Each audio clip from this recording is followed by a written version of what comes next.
पूरे देश में बहुत फेमस हैं, बहुत चर्चित हैं और आपने एक छोटी सी घर की लड़की को उठा करके आपने स्टार बनाने का एक सपना देखा और उसका ख्वाब कुछ पूरा होता भी दिखा। तमाम जगह आप उसको लेके गए और उसके चाहने वाले भी बहुत सारे लोग हुए। लेकिन इसी बीच ये पूरा मामला होता है। कौन है इसके पीछे जो सनोज मिश्रा को नहीं देखना चाहता, या फिर सनोज मिश्रा की ऐसी क्या दुश्मनी है किसी से कि वो इतनी बड़ी साजिश रच देगा? दरअसल इसके पीछे एक आदमी है, उस आदमी ने 4-5 लोगों को हायर कर रखा। वो आदमी है जिसको वसीम रिजवी नाम से जाना जाता है।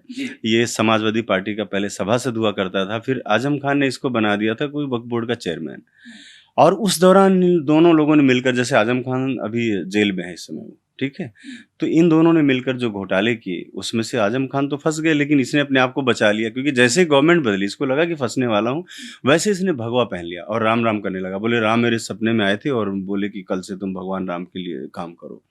तो अचानक से उसने अपना चोला बदला और लोगों में अपनी लोकप्रियता उसको भुनाने के लिए कि देखो मैं भगवान सनातनी हो गया हूँ, मुसलमान से हिंदू हो गया हूँ, मुसलमान से हिंदू हो गया हूँ। तो इस चीज़ को कैश कराने के लिए उसने पूरा प्रयास किया पूरे देश में, और पूरे देश ने बड़ा स्वागत भी किया उसका, क्योंकि भाई एक मुसलमान से हिंदू होना छोटी बात नहीं थी, और वो भी एक वक्फ बोर्ड का चेयरमैन हुआ करता था कभी। लेकिन उसके पीछे जो सैकड़ों मुकदमे थे वो थे, और इस बात को गहराई से तब मैं समझा जब मैं आजम खान से मिलने के लिए गया। तब मुझे पता चला कि ये तो पूरा सिंडिकेट है, ये हिंदुओं के साथ, ये सनातन के साथ धोखा हो रहा है, ये पूरी धोखेबाजी वाली चीज़ है। तब मैंने उसके खिलाफ आवाज़ उठाना शुरू किया, मैंने बोलना शुरू किया कि भाई जो आप लोग समझ रहे हो वैसा वो नहीं है। दुश्मनी की जड़ यही है कि मैंने उसको बेनकाब किया, मैंने उसका उस चेहरे से पर्दा हटाया, हिंदुओं की आंखें खोलने का प्रयास किया कि तुम्हारे यहाँ इतने संत महात्मा, इतने ज्ञानी लोग बैठे हुए हैं, इनकी पूजा करो। ये जो विधर्मी लोग हैं दूसरे धर्म से आके अपने आप को बचाने के लिए, पापों को छुपाने के लिए जो भगवा ओढ़ कर बैठे हुए हैं, क्योंकि सरकारें भगवाधारी हैं इसलिए उनका भगवा ओढ़ लो, तो ये पाप से बचने की बात। भाषण तो बहुत बढ़िया दिया आपने। भाषण नहीं है, सच सच है ये बिल्कुल। चलिए सच भाषण सच नहीं होता क्या? नहीं आप नहीं, जैसे भाषण आपने कमेंट किया ना कि भाषण, मैं कमेंट इसलिए कर रहा हूँ कि गुरु कौन है, चेला आप हैं या गुरु हैं आप, उसके बारे में बताइए तब मैं अगला सवाल। गुरु हमेशा गुरु है ना, लेकिन मुझे तो लग रहा है कि गुरु वो है। पूछिए कैसे? उस आदमी ने अपनी इमेज बदलने के लिए भगवा धारण कर लिया, और जेल से निकलते ही सनोज मिश्रा कह रहे हैं मैं मुसलमान बन जाऊंगा, मैं इस्लाम धारण कर लूंगा, मैं अयोध्या जाकर के कर लूंगा।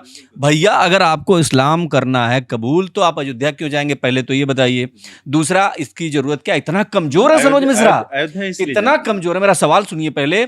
आप जब मजबूत हैं, आप जेल से आए हैं, तो आप कैसे हिंदू हैं? आप योगी बाबा को भी बहुत मानते हैं, आप मोदी जी को बहुत मानते हैं, इनकी तारीफ करते रहते हैं, इनके लिए बातें करते हैं, और आप ये कह रहे हैं कि अगर जो है मेरे साथ इंसाफ नहीं हुआ तो मैं सीधे अयोध्या जाऊंगा और वहां जाकर के इस्लाम धारण कर लूंगा।